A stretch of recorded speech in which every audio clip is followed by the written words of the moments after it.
नमस्कार दोस्तों, स्वागत है आपका हमारे YouTube चैनल अपना एजुकेशन पॉइंट पर। तो दोस्तों, मैं भवेश सिंह आज थाने सुनान आयो हूँ एक ऐसा वीर सपूतरी कहानी खम्मा गणी सारा ने राजस्थान आड़ा ने और राजस्थान से बाहर आड़ा ने। तो दोस्तों, मैं भवेश सिंह आपरे सामने लेके आया हूँ एक वीर सपूतरी कहानी। आज सुनाऊँ मैं थाने एक कहानी वीर सपूतारी। कुछ गर्दन कटगी माटी में, कुछ गर्दन कटगी हुटारी।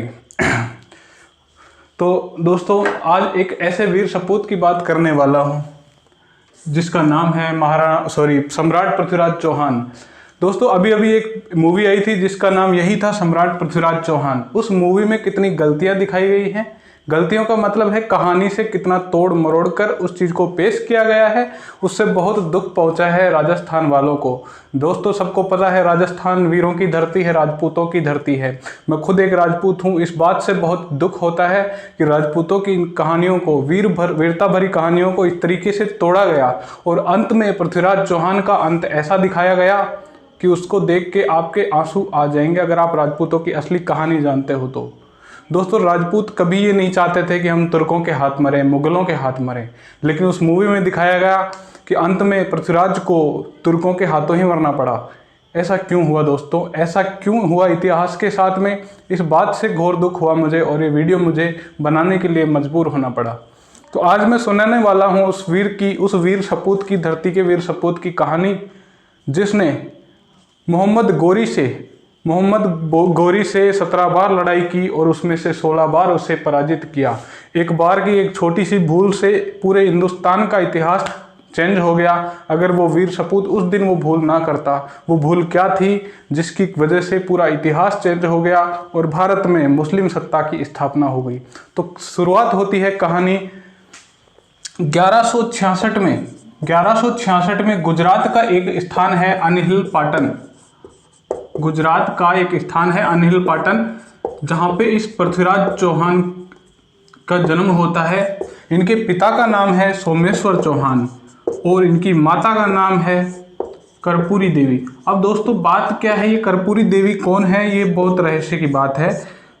कर्पूरी देवी जो है दिल्ली के तोमर शासक अनंगपाल तोमर की पुत्री थी। ठीक है। अनंगपाल तोमर को किसने हराया था? अनंगपाल तोमर को विग्रहराज चतुर्थ ने हराया।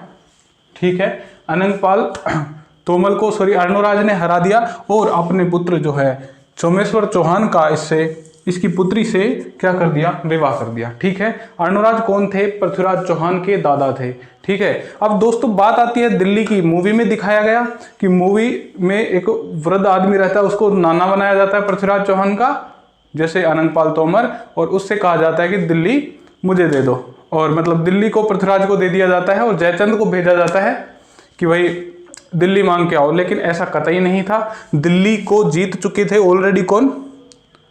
विग्रहराज चतुर्थ दिल्ली को जीत चुके थे। अर्णोराज नहीं, विग्रहराज चतुर्थ जीत गए थे और उसका अपने भाई जो है सोमेश्वर से विवाह करवाया था। ठीक है दोस्तों, इस प्रकार इनका विवाह हुआ और विग्रहराज चतुर्थ दिल्ली के शासक बन चुके थे उस समय तक। लेकिन चौहानों की शक्ति उस समय बहुत हाई लेवल पे थी। इधर आगरा तक विग्रहराज चौहान का शासन था। ठीक है। लेकिन जब विग्रहराज चतुर्थ की मृत्यु हुई, उसके बाद सोमेश्वर चौहान जैसे ही मतलब कुछ शासक बने, उसके बाद सोमेश्वर चौहान राज्य संभाला इन्होंने। तो अर्णोराज के समय से जो भीम के साथ में दुश्मनी थी, भीम सेकंड जो गुजरात का, उसके खानदान से दुश्मनी चली आ रही थी। वो दुश्मनी क्या थी उसके बारे में भी मैं आपको बता देता हूँ, क्योंकि स्टेप बाय स्टेप हम चीज़ों को पढ़ने वाले हैं और स्टोरी को इस तरीके से जानेंगे। देखिए, अर्णोराज थे पृथ्वीराज के दादा। ठीक है। अर्णोराज पृथ्वीराज के दादा थे। इन्होंने गुजरात के जयसिंह को हराया, जयसिंह सिद्धराज को। ठीक है। इसको हराकर इसकी पुत्री कंचन देवी से शादी कर ली। ठीक है। अब जो है बार बार ये जब भी हम बैठते ये दोनों पति पत्नी, तो एक ही बात बोलता है कि तेरे ससुराल में ऐसा कोई नहीं है जो मेरे से टक्कर ले सके। मतलब तेरे ससुराल में नहीं, तेरे पीहर में ऐसा कोई नहीं है जो मेरे साथ टक्कर ले सके। तो कंचन देवी ने एक बार गुस्से में बोल दिया कि आजा आक्रमण कर ले एक बार। वो आ गई गुस्से में, लड़के वापस इधर, बोला आक्रमण करके बता दे। आक्रमण किया तो इसका जो बेटा था कुमारपाल ने इसको हरा दिया और यहाँ तक अजमेर तक सेना आई और यहाँ पाली के पास में इसको हरा दिया और वापस अजमेर भेज दिया। ठीक है दोस्तों, तो ये दुश्मनी इस तरह से चलती रही। कुमारपाल ने इसकी बहन से शादी कर ली, ऐसे आपस में ये शादी करते रहे, लेकिन ये दुश्मनी चली कहाँ तक, विग्रहराज चतुर्थ तक। विग्रहराज चतुर्थ ने इस कुमारपाल को हराया। ये दुश्मनी आगे कहाँ पृथ्वीराज से जुड़ेगी बता रहा हूँ। ठीक है, विग्रहराज के बाद ऐसे बनते गए शासक और सोमेश्वर चौहान बना। अब सोमेश्वर चौहान को किसने मार दिया, कुमारपाल ने। कुमारपाल ने युद्ध में इसको मार दिया सोमेश्वर चौहान को। तो अब सोमेश्वर चौहान मर गया, तो उसकी जो पत्नी थी, वीरगति प्राप्त होने के बाद कर्पूरी देवी ने शासन संभाला। पृथ्वीराज को 11 वर्ष की उम्र में जो है 11 वर्ष की उम्र में शासक बनना पड़ा पृथ्वीराज को। अब आप सोचिए 11 साल की उम्र में जो बच्चा अपने कपड़े पहनने, खेलने, कूदने में ध्यान देता है, वो अगर शासक बन जाए और उसका राज्य दिल्ली तक फैला हुआ है। ठीक है दोस्तों, दिल्ली तक फैला हुआ जो राज्य, उसको कैसे संभाला जाए। तो उस समय दिल्ली जो है हाथ से निकल चुकी थी, दिल्ली हाथ से निकल गई थी, गुड़गांव हाथ से निकल गया था। और यहाँ पे अन्य जो है, गुड़गांव में हाथ इससे निकला कि गुड़गांव में इसके चचेरे भाई नागार्जुन ने राज कर लिया। किसके, पृथ्वीराज चौहान के चचेरे भाई नागार्जुन ने। और इसके जो चाचा थे अपरांगे, उन्होंने भी कहीं ना कहीं अधिकार कर लिया जाके। और 11 वर्ष की आयु में जब 1177 ईस्वी के अंदर जो है ये शासक बने, तो कर्पूरी देवी ने इसकी सहायता की। और इसके जो प्रधानमंत्री थे, प्रधानमंत्री कौन थे दोस्तों, प्रधानमंत्री थे कैमाश। कैमाश या बोल लो आप कदम्बास, कदम्बवास भी इसको बोल सकते हो। इसका जो सेनापति था दोस्तों, सेनापति का नाम क्या था, सेनापति का नाम था भुवनमल। अब जो है पृथ्वीराज 1177 से 1178 तक कर्पूरी देवी के संरक्षण में रहा। और एक तरीके से बोले तो पेटीकोट सरकार चल रही थी, माता के कहने पर सब कुछ हो रहा था। लेकिन इसके चाचा ने 1177 के आसपास ही विद्रोह कर दिया, अपरांगे ने, और बोला कि मुझे शासक बनना है। तो फिर कर्पूरी देवी ने कैमाश की सहायता से उसको हरा दिया। ठीक है दोस्तों, उसके बाद 1182 के आसपास कौन आया, अब अपरांगे का बेटा था नागार्जुन। नागार्जुन ने कहा कि मैं शासक बनूंगा, मैं इससे ज्यादा योग्य हूं। तो इसने कहा कि मुझे राजा बनना है। तो फिर कर्पूरी देवी तो यहां से हट चुकी थी। 1178 पे पृथ्वीराज चौहान ने कहा कि अब मैं 12 साल का हो गया हूं और मेरे अंदर इतनी वीरता, इतना साहस है कि मैं अपना राज्य खुद संभाल सकता हूं। तो माताजी अब आप आराम कीजिए और मैं देखूंगा सब कुछ। तो कदम्बास यानी कैमाश की सहायता से उसने एक योजना बनाई और अपने सेनापति को लेके गया और जाके नागार्जुन को हराया। और गुड़गांव जो आज गुरुग्राम के नाम से जाना जाता है, जैसे गुड़ापुरा के नाम से पहला जाना जाता था, ये गुड़ापुरा, इसको जीत लिया गुड़गांव को। फिर धीरे धीरे दिल्ली तक अधिकार किया। और देखते ही देखते जो पृथ्वीराज का शासन कहाँ तक हो गया, जैसे ये राजस्थान है दोस्तों, इस तरीके से बोले तो ये राजस्थान है। और राजस्थान के ऊपर यहाँ पे पंजाब है, यहाँ हरियाणा और यहाँ दिल्ली है।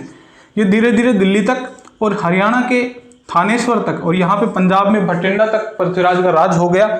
इधर भरतपुर अलवर के अंदर जो है कौन, भंडारक जाति रहती थी दोस्तों। भंडारक जातियों ने विरोध किया इसका, पृथ्वीराज का, और पृथ्वीराज ने इसको भी हराया। और यहाँ पे सतलुज नदी बहती थी, यहाँ तक इनको खदेड़ दिया। यहाँ तक किसका राज हो गया, पृथ्वीराज चौहान का। यहाँ भीलवाड़ा के अंदर एक जहाजपुर नाम की सिटी है, वहां तक पृथ्वीराज का राज्य हो गया।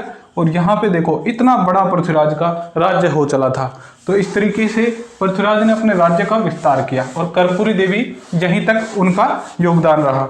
उसके बाद पृथ्वीराज ने अपने आप को जो है विस्तार किया। और देखो मैं राजस्थान के एक मैप से, कच्चे मैप से मैं आपको समझा देता हूं।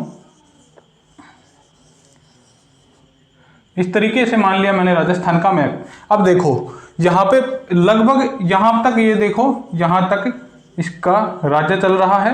ये पृथ्वीराज चौहान का पूरा राज्य है, इतना बड़ा।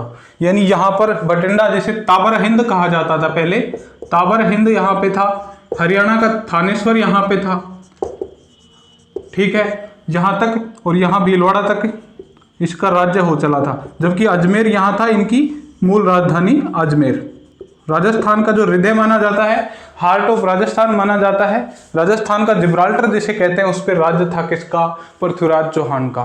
तो पृथ्वीराज चौहान का कद इतना बड़ा हो चला था कि इधर जो कन्नौज था यूपी में, उसका शासक था जयचंद गहड़वाल। जो मूवी के अंदर भी दिखाया गया है, जयचंद गहड़वाल। कहीं ना कहीं इन दोनों की रिश्तेदारी भी थी, लेकिन ये दोनों आपस में चिढ़ते थे। ठीक है, इसने कहा कि मैं राज्य का विस्तार करूंगा राज्य का विस्तार करूंगा। उसने कहा था कि मैं यज्ञ भी करूंगा। जब कोई व्यक्ति राज्य का विस्तार करना शुरू करता है तब भी यज्ञ करता है, और जब राज्य को विस्तार कर लेता है तो भी एक यज्ञ करता है। तो स्टार्ट करने से पहले राजसूय यज्ञ करता है और अंत करने के बाद में अश्वमेध यज्ञ करता है। ठीक है, तो अश्वमेध यज्ञ आपको पता ही है कि जयपुर के महाराजा जयसिंह ने किया था, लेकिन इन्होंने राजसूय यज्ञ स्टार्ट किया। ठीक है, तो राजसूय यज्ञ इन्होंने स्टार्ट किया और इसको बुलाया नहीं भाई। इसको कहा कि तूने अधीनता स्वीकार कर ले मेरी, और मुझे दिल्ली भी दे दे, इधर मेरा अजमेर पर तू शासन तो कर पृथ्वीराज, लेकिन मेरी अधीनता स्वीकार कर। इसने तो मना कर दिया।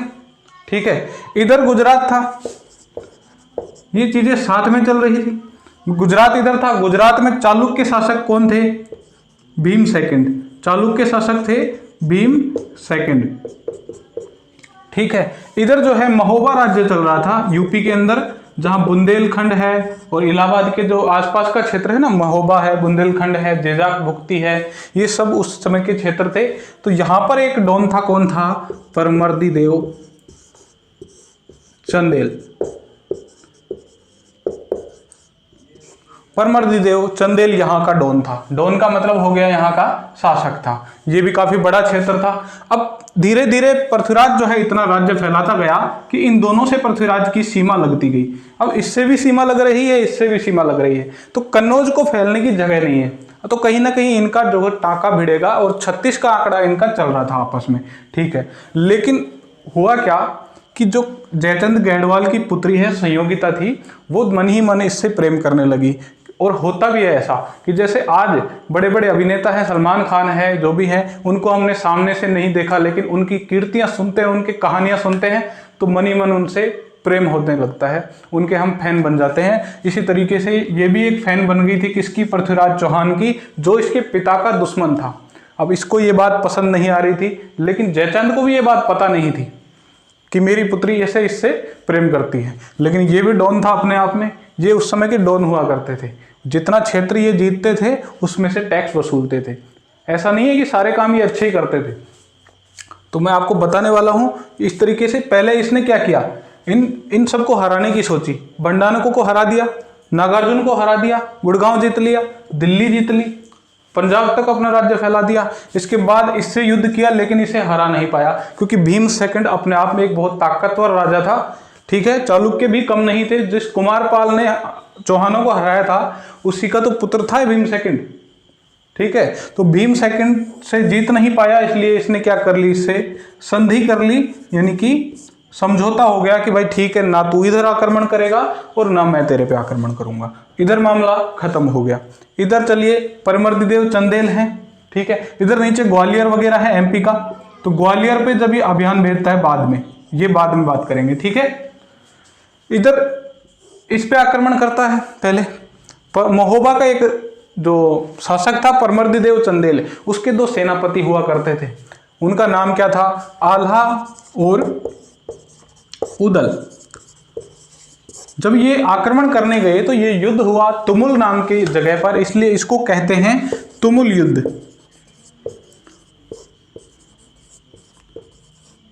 तुमुल युद्ध हुआ। ठीक है, इस पे आक्रमण किया, लेकिन इसके जो सेनापति थे आला और उदल, ये कुछ स्पेशल घोड़े रखते थे। और परमर्दी देव की बात करें तो परमर्दी देव ने कहा कि भाई तुम्हारे घोड़े मुझे दे दो, तुम्हारे घोड़े मुझे दे दो एक बार। मैं मतलब तुम्हारी एक तरीके से ये परीक्षा ले रहा था इनकी कि मेरे सेनापति मेरे सुनते हैं कि नहीं। तो इन्होंने मना कर दिया कि देखो लड़ाई हमें करनी है, आप आधी रात को बोलोगे तो हम लड़ेंगे, लेकिन आप हमारे घोड़े मांग लोगे तो हम लड़ेंगे किस पे बैठ के। तो बोला नहीं, ये घोड़े तो मुझे चाहिए। तो उन्होंने नहीं दिया, तो परमर्दी ने अपने ही सेनापतियों को निकाल दिया राज्य से और दूसरे सेनापति रख लिए। अब रातों रात इसने आक्रमण कर दिया इधर से। ठीक है, ये एकदम से आया और सुबह पता लगा कि आक्रमण होने वाला है, तो परमर्दी देव तो घबरा गया और इसको पता था कि मैं पृथ्वीराज से इस हालत में नहीं जीत सकता। ठीक है दोस्तों, तो जब इन आला और उदल की मां को पता लगा कि आक्रमण होने वाला है हमारी मातृभूमि पर, अब वो चाहे अपने देश का आदमी क्यों ना हो आक्रमण करता, लेकिन मातृभूमि तो यही थी उसकी। तो उसने कहा अपने पुत्रों को कि देखो आला और उदल, तुम्हारी जो भी रंजिश है परमर्दी देव के साथ वो बाद में देखी जाएगी, लेकिन फिलहाल मातृभूमि खतरे में है तो जाकर तुम्हें ये बचाना पड़ेगा। और अगर तुम आज नहीं जाओगे तो अपनी माँ का मरा हुआ मुंह देखोगे। तो इनमें जोश आ गया और तुरंत ये चले गए इधर, ठीक है। और इन दोनों ने हजारों सैनिकों को मार गिराया। इन दोनों ने मिलकर के, पूरी सेना तो अलग थी लेकिन फिर भी इनकी सेना बहुत कम थी और आलाउद्दीन वीरगति को प्राप्त हुए और पृथ्वीराज की यहाँ पे विजय हुई। पृथ्वीराज ने इस क्षेत्र को भी अपने क्षेत्र में मिला लिया, परमर्दी देव हार गए यहाँ पे, ठीक है। अब ये और चढ़ गया कि ये इसके पास वाला राज्य भी चला गया, ठीक है दोस्तों। तो कन्नौज का जो जयचंद गढ़वाल था और चिढ़ गया, तो इसने क्या किया, अपनी पुत्री को कहा कि भाई तेरा स्वयंवर करेंगे। स्वयंवर का मतलब होता है कि देश विदेश की राजा बुलाए जाएंगे वहां पे और सुंदर सुंदर राजकुमार, बड़े बड़े राजाओं को बुलाया जाएगा, राजकुमारों को बुलाया जाएगा और अपनी पुत्री को कहेगा कि भाई तू इसमें से एक वर चुन ले, ठीक है। और उस स्वयंवर के अंदर क्या किया इसने, एक छोटी सी भूल कर दी। वो भूल इसको भुगतनी पड़ी कि इसको नहीं बुलाया, पृथ्वीराज चौहान को नहीं बुलाया, जैसे आपने मूवी में देखा होगा, इसको नहीं बुलाया। और एक और गलती कर दी सबसे बड़ी, इसको छेड़ने के लिए इसका एक पुतला बनवा के और अपने गेट पर खड़ा कर दिया ताकि जो आने वाले लोग हैं वो इसको चप्पल मारे और फिर अंदर जाएं। उसको चप्पल मारते और फिर अंदर जाते और उसको एक चप्पलों की माला भी पहना दी गेट पे खड़े करके, ठीक है दोस्तों। तो ये क्या मतलब, जब संयोगिता ने देखा कि पृथ्वीराज को तो बुलाया नहीं है और मुझे इन्हीं लोगों में से, काले पीले जैसे हैं, इनमें से ही मुझे अपना पति चुनना है। तो संयोगिता भी एक राजपूत राजकुमारी थी और डरने वाली तो वो भी नहीं थी। उसे पता है अगर मैं आज यहाँ पे पृथ्वीराज को जाके माला पहनाती हूँ या कुछ भी बोलती हूँ पृथ्वीराज के लिए तो आज मुझे यहाँ से जिंदा जाने नहीं दिया जाएगा। तो उसे जैसे ही स्वयंवर में आने वाली थी उससे पहले उसने पत्र लिख करके और पृथ्वीराज चौहान को ये खबर कर दी कि देखो आज मेरा स्वयंवर है और मैं आपको माला पहनाने वाली हूँ, ऐसे वरमाला। तो आज से मैं आपकी अर्धांगिनी होगी, अब आप मेरी रक्षा करें या ना करें ये आपका धर्म है। जब पृथ्वीराज को पता लगा कि इस तरीके से मेरी पुतले को जो है माला पहनाई जाएगी और संयोगिता आज से मेरी अर्धांगिनी हो जाएगी, तो राजपूतों का एक सबसे बड़ा धर्म है कि नारी शक्ति की रक्षा की जाएगी, चाहे वो अपनी बहन हो या पत्नी हो। तो तुरंत पृथ्वीराज चौहान वहां से अपनी सेना लेके चल देता है और आ जाता है कहाँ पे, कन्नौज। तब तक की जो सीन यहाँ पे चल रहा होता है वो क्या चल रहा होता है कि यहाँ पे उसने कहा जयचंद ने कि जा बेटा और तू अपनी जो है इनमें से एक वर चुन ले और उनको वरमाला पहना दे उसको, वो आज से तेरा पति हो जाएगा। अब उसने कहा कि पिताजी इतने लोग हैं लेकिन मैं तो इनमें से किसी को जानती तक नहीं हूँ और ऐसे इंसान को मैं अपना पति कैसे मान लूँ जिनको मैं जानती भी नहीं हूँ। तो उसने कहा कि देख कुछ भी हो आज तुझे ये काम करना ही है, आज तुझे शादी करनी पड़ेगी, नहीं तो आज बहुत प्रॉब्लम हो जाएगी। क्योंकि उसे पता था कि इधर से पृथ्वीराज कुछ ना कुछ तो करेगा काम। तो जैसे ही मतलब उसने एक राउंड मारा, सबको देखा तो सब राजकुमार ऐसे खुश हो रहे थे कि क्योंकि संयोगिता बहुत सुंदर थी अपने आप में और उससे शादी करने की बात तो बहुत बड़ी बात थी, ठीक है। तो सब राजकुमार खुश थे, लेकिन एक राउंड लगा के आई संयोगिता, नहीं पसंद आया। फिर जयचंद ने कहा कि देख ले एक बार और एक राउंड मार ले, क्या पता पसंद आ जाए। तो जैसे ही इस लाइन में जा रही थी तो एक एक राजकुमार जहाँ पर संयोगिता नहीं पहुँची तो बहुत ऐसे मुस्कुरा रहा था कि यार चलो मेरे पास अभी नहीं आई है और क्या पता मेरा पसंद आ जाऊँ। तो ऐसे जैसे लास्ट में पहुँची ही थी, इस साइड की लाइन में आना था उसको, लेकिन वो आई नहीं, सीधी की सीधी बाहर जाके गेट पे और पृथ्वीराज के पुतले को ही वरमाला पहना दी। और दोस्तों राजपूतों में एक सिस्टम चलता है कि यदि खुद आदमी वहाँ पे मौजूद नहीं है तो हमारी तलवार से भी अगर कोई शादी करता है, हमारी तलवार से भी अगर कोई शादी करता है तो वो शादी हमसे ही मानी जाती है। ये हमारे राजपूतों में सिस्टम होता है कि जब भी कोई वर शादी में नहीं पहुंच पाता है तो उसकी तलवार या कटार से शादी की जाती है, ठीक है। तो दोस्तों यहाँ पे उसकी तलवार या फिर उसके पुतले से शादी कर ली गई, उसके पुतले से। तो अब तो पृथ्वीराज का आना बनता था। पृथ्वीराज आया और बाहर के बाहर इसको उड़ा ले गया और पृथ्वीराज की जो सेना थी उसने इन सब राजकुमारों को संभाल लिया कि भाई तुम तो निकलो अपने घर पे और भंडारा खत्म हो गया, चलो निकलो, अब कोई मतलब नहीं है। और जयचंद था यहाँ पे और जयचंद देखता रह गया कि यार पृथ्वीराज की सेना भी आ गई। जयचंद कुछ नहीं कर पाया। जैसे ही मूवी में दिखाया गया कि उसमें आक्रमण किया जयचंद ने, जयचंद कुछ कर नहीं पाया वहाँ पे। लेकिन जयचंद मजबूर था, उसके पास राज्य भी अब छोटा रह गया था क्योंकि पृथ्वीराज की जो सीमा थी वो बढ़ गई थी। अब इधर से क्या चल रहा था कि चारों तरफ से दुश्मनों को हरा दिया पृथ्वीराज ने, ये भी कुछ नहीं कर पा रहा, ये भी कुछ नहीं कर पाया, ये भी नहीं। अब इस साइड बच गया और इस साइड बच गया, ठीक है।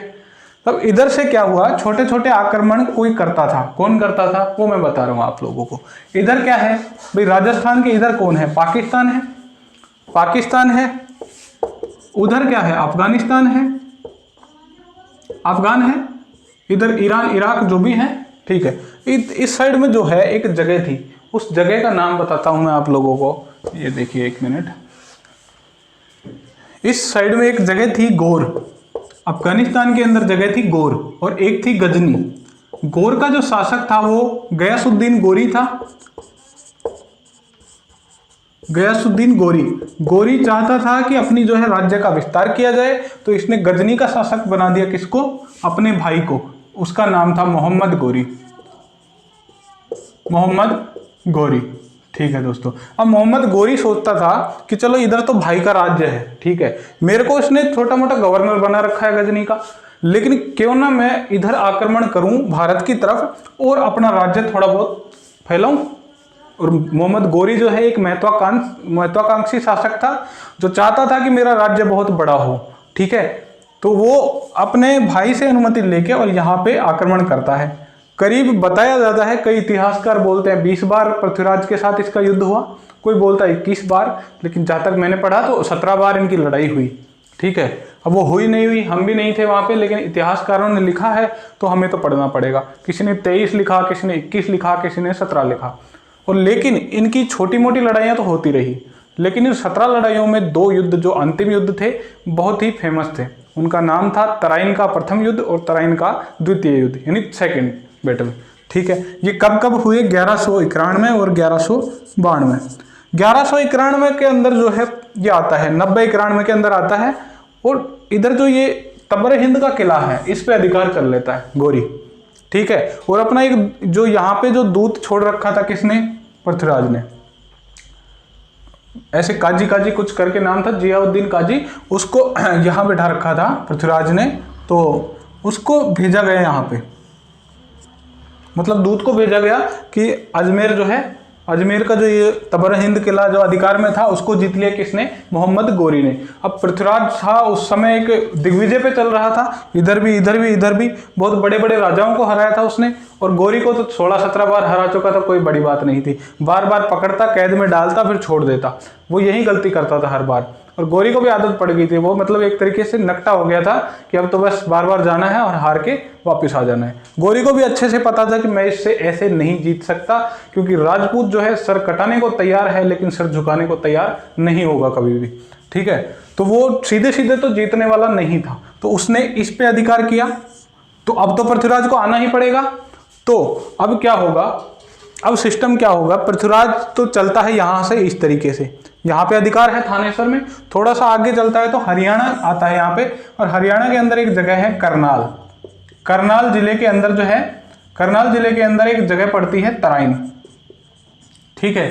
तराइन, तराइन का मैदान है वहां पे, और वहां पे ही ये आ जाता है, इधर से ये पहुंच जाते हैं। अब इसके साथ जो है पृथ्वीराज चौहान ने क्या किया, यहाँ पे महोबा के अंदर परमर्दी देव को हटा करके अपना एक सेनापति नियुक्त कर दिया था, जिसे बोल सकते हैं एक तरीके से गवर्नर, प्रशासक। उसका नाम क्या था, गोविंद राय। गोविंद राय, या इसको दूसरा नाम जो दें तो पंजुन राय इसको बोल सकते हैं, पंजुन राय इसका दूसरा नाम था। इसको लिया साथ में, और 1-2 राजाओं को और लिया साथ में, प्रशासकों को, और चल पड़े यहाँ पे। सेनापति साथ था, कैमास था, सॉरी प्रधानमंत्री कैमास था, और सेनापति भुवनमल्ल, इस तरीके से गए। अब सामने गोरी की विशाल सेना थी, सॉरी विशाल तो नहीं थी, ज्यादा बड़ी सेना नहीं थी उसके पास, लेकिन पृथ्वीराज की विशाल सेना थी। गोरी देखते ही घबरा गया कि इतनी बड़ी सेना और मैं कैसे लड़ पाऊंगा इससे, वैसे ही वो पहले 16-17 बार हार चुका है। तो गोरी का एक तरीके से हौसला भी टूट गया था, लेकिन गोरी आगे गया और सीधा एक वार किया। लेकिन गोरी को एक भ्रम हो गया, गोरी ने पृथ्वीराज को कभी सामने से देखा नहीं था, हर बार वो पृथ्वीराज की सेना ही से ही लड़ता था, उससे ही हार जाता था, सामने से कभी देखा नहीं था कि यही पृथ्वीराज है। उसने क्या किया, इस गोविंद राय को ही पृथ्वीराज समझ लिया, क्योंकि इसने भी साफा बांधा हुआ था, वही उसी तरीके के कपड़े पहने हुए थे। और राजपूत वीर जब केसरिया बाना पहन करके युद्ध लड़ने जाता है तो ऐसे पता नहीं लगता कि कौन सा राजपूत वीर राजा है और कौन सा सैनिक है। हर एक में वही जोश होता है, वही जुनून होता है जो राजा के अंदर होता है। और राजा सबसे आगे खड़ा मिलता है। लेकिन वहां पे खड़ा था सबसे आगे कौन? गोविंद राय। उसने गोविंद राय की तरफ हथियार चलाया और जो बर्छी जिसको बोलते हैं वो चलाई, तो गोविंद राय का जो है नाक वहां पे कट गया था। अब गोविंद राय ने अपना भाला उठाया और भाला चलाया, तो एक ही वार के अंदर कौन घायल हो गया? ये मोहम्मद गोरी एक ही बार में घायल हो गया। अब उसका मतलब आई मम्मी हाल खराब हो गया, मतलब ये हाल खराब था उसका।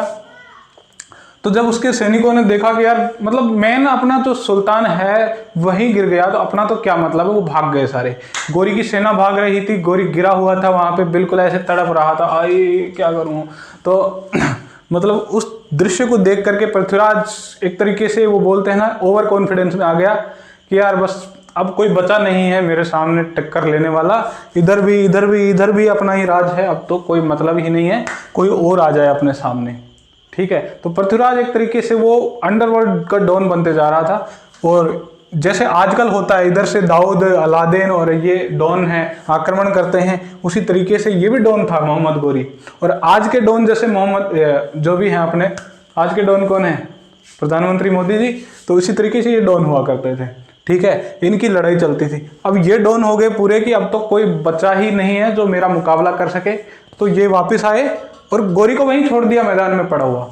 ठीक है, और ये आके अपने आमाद प्रमाद उल्लास में डूब गए, बढ़िया आराम से रात को पीते खाते मस्त रहते नाच गाने करते। इनको अब इस बात से मतलब नहीं था कि हमें किसी को हराना है या जीतना है। इनको पता था कि अब सबको हरा दिया, अब बचा ही कौन है? आसपास का तो सब मैंने जीत लिया, अब कोई नहीं बचा है जो अपनी टक्कर ले सके। तो इतना आमाद प्रमाद में जीत गए, इधर संयोगिता से शादी हो गई, तो अब तो भाई करना ही क्या था, अब तो मजे आ गए, मौज लूट ली सारी। तो इधर देखो, इधर गोरी जो है, गोरी पड़ा था मैदान के अंदर। रात को सैनिक आए, देखे गोरी के जो समर्थक थे, उसके फैन थे, वो आए कि गोरी साहब बोलो क्या करना है, वापस आक्रमण करना है, क्या करना है? अब गोरी एक बार तो देख रहा है, क्या करूँ, फिर बोल रहा है यार वापस चलो, अब इसका कुछ नहीं हो सकता, हम राजपूतों को कभी नहीं हरा सकते। तो जब गोरी वापस जा रहा था तो गोरी ने सोचा कि अगर मैं इधर जैसलमेर होते हुए जाऊंगा यहाँ से, या फिर इधर से जाऊंगा पंजाब होते हुए, तो पृथ्वीराज की सेना इधर भी है तबर हिंद में, मुझे पकड़ लेगी। ठीक है, तो इसने यहां से जाने की ना सोची, ऊपर से जम्मू कश्मीर से होते हुए जाने की सोची। और जैसे ही जम्मू कश्मीर में गोरी ने प्रवेश किया, तो इधर से देखो जयचंद गढ़वाल तो पहले से ही चिढ़ता था, इससे जलता था। तो इसने क्या किया, 40 राजपूतों को इकट्ठा किया जो आसपास के थे और अन्य राजपूत शासक, उनको इकट्ठा किया और जाके पहुंच गया किसके पास? गोरी को पास पहुंचा और जम्मू कश्मीर में जाके उसको रोक लिया कि भाई गोरी देख, तू जैसा भी है काला गोरा फेयर एंड लवली लगा के वापिस से हो जा गोरा, और देख तू वापिस से ठीक हो जा और आजा आक्रमण करने, हम तेरा साथ देंगे। ठीक है, हम 40 राजपूत राजा हैं, हम तेरा साथ देंगे। जयचंद गढ़वाल उनका 40 का मुखिया था, क्योंकि ये भी ताकतवर था, इधर ये भीम भी ताकतवर था, कहीं ना कहीं इसको भी बदला लेना था। तो अब बात एक गलती देखो कि पृथ्वीराज ने इससे भी दुश्मनी कर ली, इससे भी कर ली, इससे भी कर ली, तो अब उसका साथ कोई देने वाला था नहीं। सबसे ज्यादा आक्रमण हुए हैं आंतरिक भाग में तो अजमेर पर ही हुए। ठीक है, क्योंकि चारों तरफ से दुश्मनी थी, तो अब पृथ्वीराज की सहायता तो करने वाला कोई था नहीं।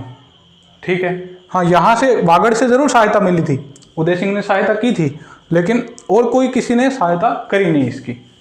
तो अब जो है मोहम्मद गोरी ने बोला कि भाई देख, मेरी तो वैसे हड्डी पसली तोड़ दी उसने वैसे ही, और वो था कौन? पृथ्वीराज था या और कोई था? वो बोला कि वो तो सेनापति था उसका, मतलब एक तरीके से प्रशासक।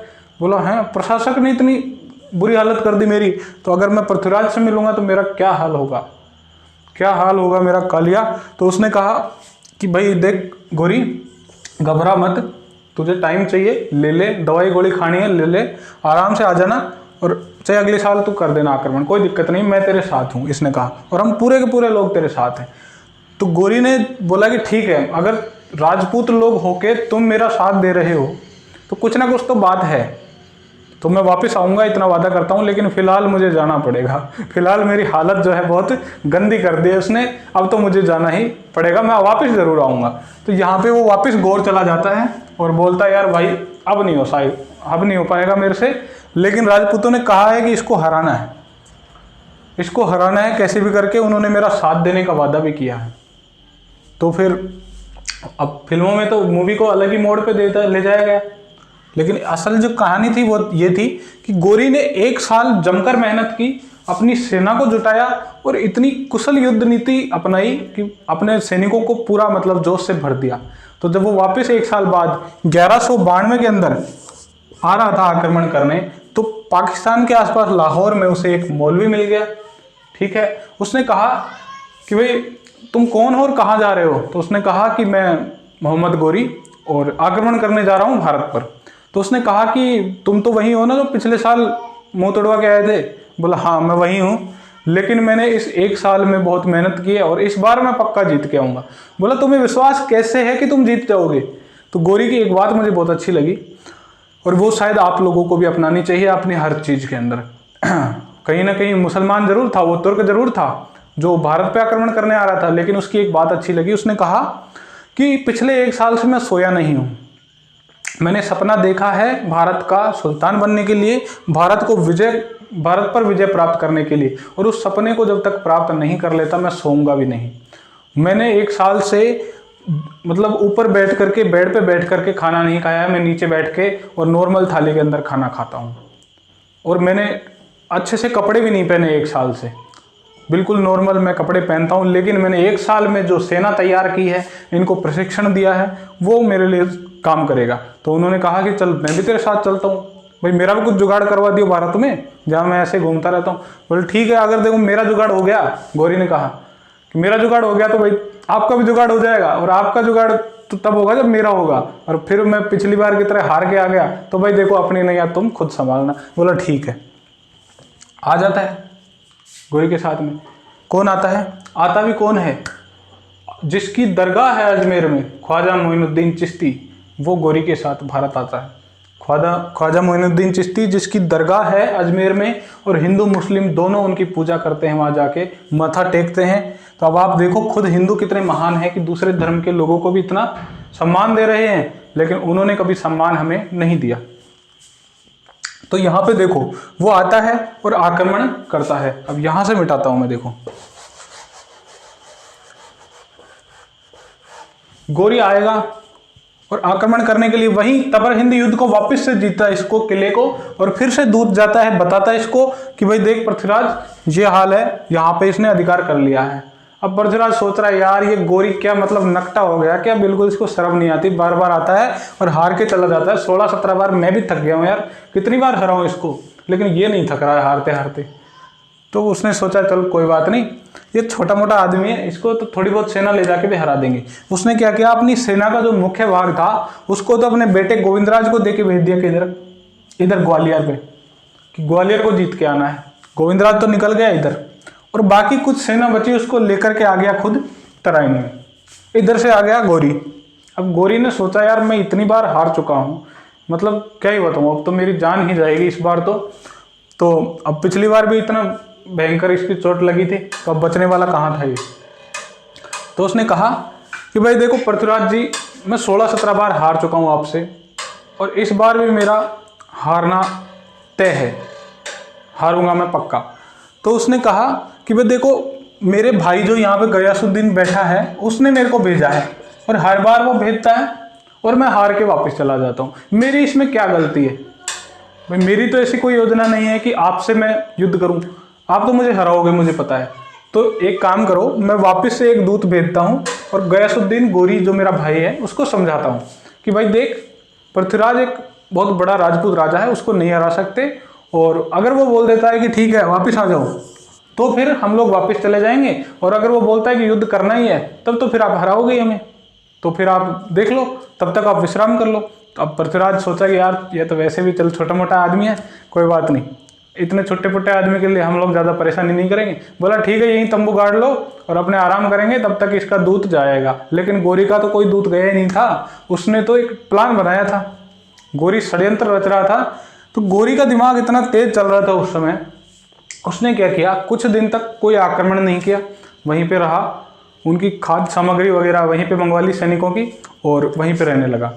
अब पृथ्वीराज जो है इतना मस्त हो गया था अपने आप में कि अब कोई बचा नहीं है, ये छोटा मोटा आदमी है, इसको भी चलो भगा देंगे, क्या पता ये खुद ही भाग जाए, इसके दूत आ जाए बुलाने और ये खुद ही भाग जाए। तो पृथ्वीराज को तो अब कोई टेंशन थी नहीं, उसकी सेना भी आराम से मस्त होकर दारू पीते मस्त रहते, कोई टेंशन वाली बात नहीं थी। रात को बढ़िया छोरियाँ नाचती थी वहाँ पे और देखते थे कि भाई आराम से वो तकिया लगा लगा के मस्त होके रहते थे और पी के सो जाते थे, सुबह उठ के फिर वही। इस तरीके से कई दिन बीत गए और पृथ्वीराज देख रहा था कि कब इसका दूत आए और ये निकल जाए यहाँ से, भाई इतना टाइम वेस्ट कर रहा है हमारा। तो अब ये देख रहा था कि मतलब कब तक ये बिल्कुल आलसी हो जाए, ये वेट कर रहा था कि ये बिल्कुल आलसी हो जाए और ये अपने काम में बिल्कुल मस्त हो जाए, हमें भूल जाएंगे।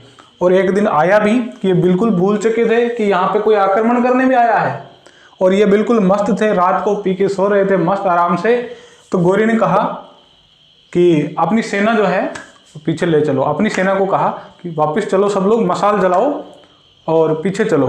अब यहाँ से कुछ लोग ने देखा कि यार गौरी की सेना वापस जा रही है, इसका मतलब इसका दूत आ गया और उसने कहा कि युद्ध नहीं करना, तो वापस जा रही है सेना।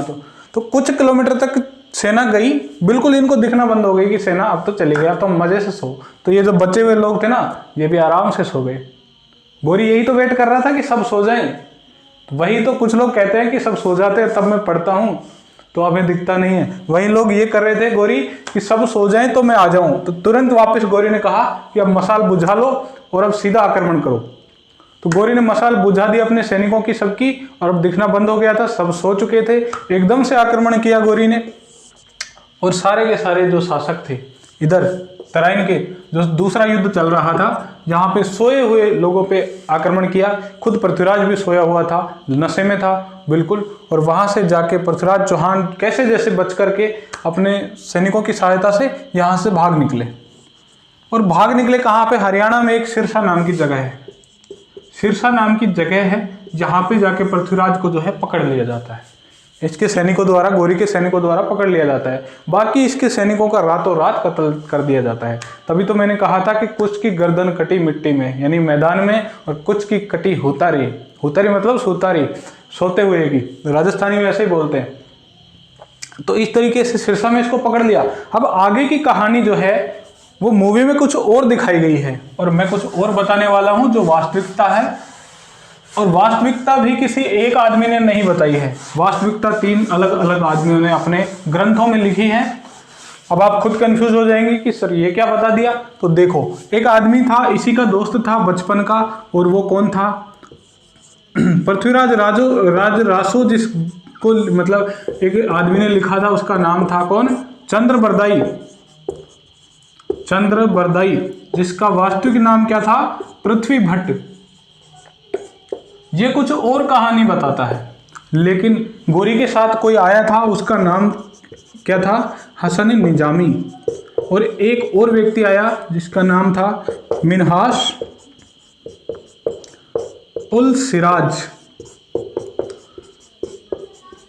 अगर इस वीडियो को आप एक मूवी की तरह देखोगे तो बहुत शानदार मजा आने वाला है, पूरा जोश आ जाएगा। हसन निजामी ने एक किताब लिखी थी ताजुल मासिर, और इसने एक किताब लिखी थी तबकात ए नासिरी। ये मुस्लिम जो लेखक थे ये साथ आए थे गौरी के, और इधर पृथ्वीराज का एक दोस्त था जो साथ पैदा हुआ था पृथ्वीराज के और साथ ही मरा था, यानी कि एक ही दिन पैदा हुए, एक ही दिन इनकी मृत्यु हुई थी। अब ये लिखता है कि पृथ्वीराज को यहाँ से पकड़ के अजमेर ले जाया गया और अजमेर में उसको कहा गया कि तू राज्य तो यहीं पे कर लेकिन हमारे अधीन। तो पृथ्वीराज ने एक बार उसकी अधीनता स्वीकारी और वहां पे राज्य चालू किया। इसके प्रमाण मिलते हैं कहाँ पे? अजमेर में कुछ सिक्के मिले जिसके एक साइड तो लिखा है पृथ्वीराज और एक साइड लिखा है मोहम्मद बिन शाम। इस बात के प्रमाण भी मिले हैं, यानी कि सबूत मिले हैं कि एक साइड मोहम्मद बिन शाम लिखा है जो गौरी का वास्तविक नाम था, मोहम्मद गौरी का। तो कहीं ना कहीं अब देखो, आप खुद सोचो, पृथ्वीराज अगर अधीनता स्वीकार नहीं करता तो उसका नाम क्यों लिखवाता भाई? ठीक है, और अगर पृथ्वीराज को उसी टाइम मार दिया गया सिरसा में तो फिर पृथ्वीराज का नाम गौरी ने क्यों लिखवाया? तो कहीं ना कुछ तो चक्कर है, कुछ तो गड़बड़ है। या तो पृथ्वीराज ने स्वीकार की है अधीनता, तभी तो ये सब प्रमाण मिले हैं। तो यहाँ पे पृथ्वीराज ने जो है अधीनता स्वीकार की अजमेर के अंदर, और फिर धीरे धीरे पृथ्वीराज को लगा कि यार अपनी आन बान शान के ये खिलाफ है, तो उसने आक्रमण करने की सोची वापस से, और फिर गौरी ने अपना एक सैनिक भेजा कुतुबुद्दीन ऐबक, और उसको तहस नहस करवा दिया। ठीक है, यहाँ पे पृथ्वीराज की हत्या करवा दी। एक तो ये कहानी मिलती है, और फिर इसके बेटे को गोविंदराज को जो है क्या बना दिया, यहाँ का शासक अजमेर का। ठीक है, अब गोविंदराज को शासक बना दिया अजमेर का। ठीक है, तो गोविंदराज के जो चाचा थे यानी पृथ्वीराज के भाई हरिराज को लगा कि यार मेरा भाई इतना बड़ा सम्राट और इस गौरी की गुलामी कर रहा है उसी का बेटा, तो उसने गोविंदराज को हराया और खुद आ गया वहां पे शासक बन के बैठ गया। अब उसको पता लगा गौरी को, उसने फिर कुतुबुद्दीन ऐबक को भेजा, तो हरिराज ने जो है वहां पे खुद को और खुद के पूरे परिवार को एक कमरे के अंदर बंद करके और जला दिया, ताकि उन तुर्कों के हाथ ना मरना पड़े। ये राजपूतों की शान है कि वो तुर्कों के हाथ नहीं मरना चाहते थे, तो खुद को और खुद के परिवार को जला लिया। ठीक है, यानी लड़ नहीं सकते तो तुम्हारे हाथ तो नहीं मरेंगे। ठीक है, कोई बात नहीं। गोविंदराज चला गया रणथंभौर, और रणथंभौर में चौहान वंश की स्थापना कर दी। ठीक है, अब यहाँ पे दूसरी कहानी क्या मिलती है, ये तो हो गया, ये अजमेर को खत्म कर दिया बिल्कुल, और अजमेर के अंदर कुतुबुद्दीन ऐबक ने एक 2.5 दिन का झोपड़ा नामक मीनार बनवाई। ठीक है, मस्जिद बनवाई। दूसरा ये क्या लिखता है, ये तो लिख दिया कि भाई अजमेर ले गया। इसने क्या लिखा, इसने कहा कि भाई सरिस्का में ही उसको मार दिया था। ठीक है, ये क्या लिखता है, ये अलग ही कहानी लेके आता है, ये हमेशा अलग ही कहानी लिखता है। इसने लिखा कि ये गौर ले गया उसको, सॉरी गजनी ले गया, और गजनी के अंदर सड़क पे उसको बांध दिया, बिल्कुल उसकी हालत खराब कर दी, उसकी आंखें फुड़वा दी, क्योंकि पृथ्वीराज आंखें नीचे करने वाला नहीं था। उसने कहा आंखें नीचे कर, तो पृथ्वीराज आंखें नहीं नीचे किया, तो उसकी आंखें फुड़वा दी कि आंखें देखने लायक नहीं छोड़ी उसकी, और उसको एक पिंजरे में बंद करके सड़क पर खड़ा कर दिया कि आते जाते जो भी लोग हैं उसकी तरफ पत्थर फेंकते, चप्पल मार के जाते, उसके 2 जूते बजा के जाते, कि उसकी इंसल्ट करने के लिए, ताकि गौरी की जो इंसल्ट हुई थी इतनी बार में उसका बदला लेने के लिए। अब यहाँ पे उसका जो मित्र था, कौन था, पृथ्वीराज राजसो लिखने वाला कौन था, चंद्रबरदाई। ये उसका बचपन का मित्र था, इससे देखा नहीं गया। इसने इस ग्रंथ को तो पकड़ाया अपने बेटे जलहण को कि बेटा अब आगे का ग्रंथ तू लिख, यहाँ तक का तो मैंने लिख दिया है, अब आगे का तू लिखना, मैं जा रहा हूँ गजनी और अपने मित्र को बचाने जा रहा हूँ। तो वहां पे गया। अब उसे पता था कि मित्र को मारेंगे, तुर्क छोड़ने वाले तो नहीं है, लेकिन हम अपने ही हाथ से मारे जाएं, इन तुर्कों के हाथ से ना मारे जाएं, तो कम से कम बदनामी तो नहीं होगी राजपूतों की। तो वहां जाके और सिस्टम क्या हुआ कि पृथ्वीराज को बांध रखा था उन्होंने, तो ये जाके सीधा मिलता है किससे, चंद्रबरदाई जाके और गजनी के जो शासक हैं गौरी से मिलता है, और गौरी से बोलता है कि भाई सुल्तान आप इसको मरवाओ मत। किसको, पृथ्वीराज को मरवाओ मत, ये आपके हाथ में एक तरीके का एक हीरा है जो आप खो दोगे अगर इसको मरवाओगे। तो इसको जो है शब्द बाण चलाने आते हैं। शब्द बाण का मतलब है जहां से कोई आवाज सुनाई देगी ये वहीं पे तीर मार देगा और सामने वाला मारा जाएगा। बोला है ऐसी कोई कला, मतलब मैं तो सुनता था इतिहास के अंदर कि राजा दशरथ के पास ऐसी कला थी, लेकिन ये इसके पास भी है। बोला हाँ। बोला आप चेक कर लो। तो भेजा इसको, इसी को भेज दिया कि जा तेरे दोस्त को समझा, चंद्रबरदाई को भेजा, समझा अगर वो कर सके तो हमारे सामने ऐसा कारनामा, अगर ऐसा कर दिया तो उसको वापस से अजमेर दे दिया जाएगा। बोला ठीक है मैं जाता हूँ। इसके कान में बोला कि भाई देख ये बात है तू चल। इसने मना कर दिया, वापस आया, बोला ठीक है अब तो मरना ही पड़ेगा पृथ्वीराज को। बोला ठीक है नहीं महाराज मैं फिर जाता हूँ, इसको समझाता हूँ। और पृथ्वीराज को पूरा प्लान बताया कि हमारा ये प्लान है कि जब यहाँ पे गौरी बैठा होगा पूरी सभा के अंदर, यहाँ पे गौरी बैठा है, ये सभा है, यहाँ पृथ्वीराज खड़ा होगा, यहाँ पे चंद्रबरदाई खड़ा होगा, तो यहाँ पे 1 घंटा लगा दिया जाएगा। ठीक है, तो जब ये तैयार हो गया था यहाँ पे खड़ा था, तो इसने कहा, किसने, चंद्रबरदाई ने, कि महाराज सुल्तान आप जो है इस घंटे को बजा देना, जैसे ही घंटा बजेगा पृथ्वीराज यहाँ से तीर चलाएगा और उस घंटे पे जाके लगेगी। ठीक है, अब उस घंटे को ऐसी जगह लटकाया गया कि जस्ट घंटे के सामने किसका निशाना था, उसकी गर्दन का, गौरी की गर्दन का। और आप सबको पता है यहाँ पे अगर कोई चीज गोली या तीर लग जाए तो आदमी एक ही बार में मर जाता है, और कहीं तीर लगती तो उखाड़ के फेंक देता, गौरी मरता नहीं। तो इसने दिमाग लगा लिया था पूरा। इसकी तो आंखें फूटी हुई थी, इसको पता नहीं था। इसने तो बोला कि मुझे तू बता देना कहाँ तीर मारनी है। बोला ठीक है। घंटा लगा हुआ था, उसने बता दिया कि भाई मैं तेरे को एक लाइन बोलूँगा तू समझ जाना, ठीक है। अब वो लाइन जो है बहुत फेमस है। इसने कहा कि भाई महाराज घंटा बजाओ, तो उसने बोला कि ठीक है भाई घंटा बजा दिया उसने, ठीक है। घंटा बजाते ही इसने कहा कि 4 बांस 24 गज 8 अंगुल प्रमाण। 4 बांस दूर है, बांस का मतलब एक जो लट्ठा होता है बड़ा, 4 बांस की दूरी है, 24 गज ऊपर है, ठीक है। एक गज में लगभग 3 फीट होता है, तो 24 गज ऊपर वो बैठा है सुल्तान, और 8 अंगुल प्रमाण 24 गज से भी ऐसे 8 अंगुल लगाएंगे अंगुल, तो यहाँ पे उसकी गर्दन है। उसने एड्रेस लोकेशन बता दी पूरी की पूरी, और यहाँ से पृथ्वीराज ने तीर चलाई और पूरा जाके लगा कहाँ पे, गौरी के यहाँ पे, और गौरी मर गया। अब ये कहा कि भाई देखो महाराज, अब आपने गौरी को तो मार दिया, पहले से प्लान था इनका, गौरी को तो मार दिया, लेकिन अब ये लोग जो है बैठे हैं यहाँ सैनिक वैनिक, ये आपको मारेंगे और मुझे भी मारेंगे, तो इनके हाथों से मरने से अच्छा है कि हम दोनों आपस में एक दूसरे को मार लें, और वैसे पैदा भी हम लोग एक साथ हुए थे, तो क्यों ना मर भी एक साथ जाएं। तो इसने कहा कि महाराज पहले आप मुझे मारो, क्योंकि मैं तो आपका दास हूँ, आपका मित्र जरूर हूँ लेकिन आपका दास हूँ, आपका सेवक हूँ, आप मुझे मारो, मैं आपको कैसे मार सकता हूँ। तो पृथ्वीराज को हंसी आ गई, यार तू एक लेखक है, कवि है, मैं तुझे मारूंगा तो तू तो वैसे ही मर जाएगा, तू मुझे मारने लायक बचेगा कहाँ पे, तेरे तो वैसे हड्डी पसली 2-4 है। तो उसने कहा कि चलो ठीक है कोई बात नहीं, पहले मैं आपको मारता हूँ फिर आप मुझे मारना। तो जैसे कटार ली और इन दोनों ने एक दूसरे को मार लिया। यहाँ पे राजपूतों की एक शान बच गई कि दुश्मन भी मर गया और लाठी भी नहीं टूटी, अपनी इज्जत भी बच गई कि इनके हाथों नहीं मरना पड़ा।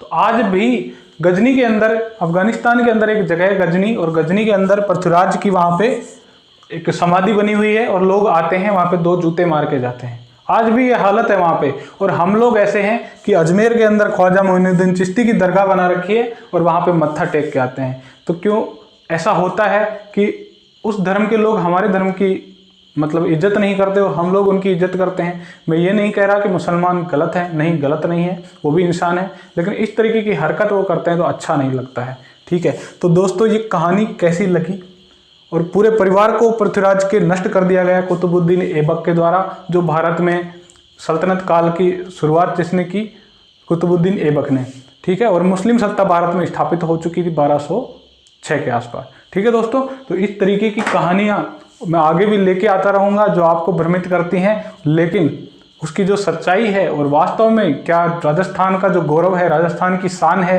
राजपूत। राजपूत एक जाति नहीं है दोस्तों, राजपूत क्षत्रिय हैं जो क्षत्रिय धर्म का पालन करते हैं। तो मुझे बहुत खुशी है, मैं उसी धर्म से, राजपूत जाति से बिलोंग करता हूं और राजपूतों की कहानियां लेके आता रहूँगा। तो दोस्तों अच्छी लगे वीडियो तो वीडियो को लाइक करना, शेयर करना, सब्सक्राइब करना। मेरा ऐसा कोई उद्देश्य नहीं है कि राजपूतों के अलावा किसी के बारे में गलत बोलना, नहीं, मैं केवल एक मूवी के बारे में एक सच्चाई बताने आया था। अच्छा लगे तो लाइक करना, नहीं लगे तो डिसलाइक कर देना, कोई बड़ी बात नहीं है दोस्तों। Thank you, all the best.